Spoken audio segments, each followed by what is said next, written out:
I just love places like this. This is a bakery that's been around almost 100 years in Tracy City, Tennessee.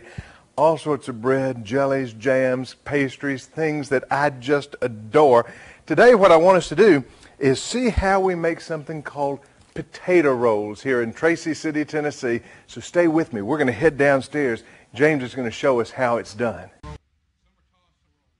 The ladies in the bakery are working with dough that's had a chance to sit up for a few days, placed in a pan, and then subjected to the dough press. Oh, this thing's about 80 years old, but it works great.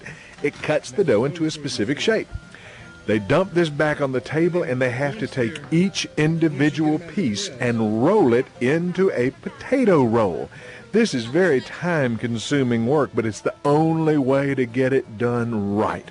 Once the rolls are put on the tray, they go into what's called a proofing room, where the heat and the humidity allow the dough to rise. It's put into trays like this and covered with just a little bit of butter, and then they slide it into the oven that cooks 24 hours a day and has been on for almost 70 continuous years. This is an amazing place. Once the bread is done, the baker removes the trays from the oven.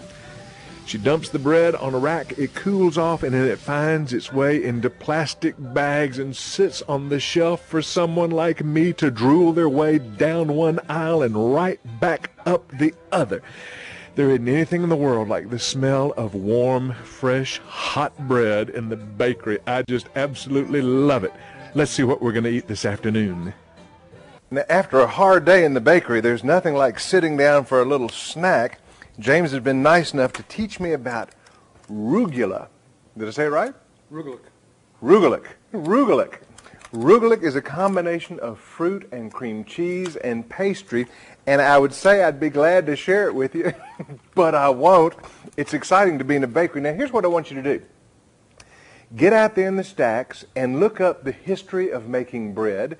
Look up the history of making donuts and cakes and pastries, and then get somebody to take you to a bakery and have a chance to try some of the things you study. This is Ben Mathis for eXplorer. It's been a lot of fun. I'd like to visit, but I'm really very hungry. I'm going to talk to you later. You have a good time, and I'm going to eat my arugula. I'll talk to you later. Now, James, this is wonderful. Good.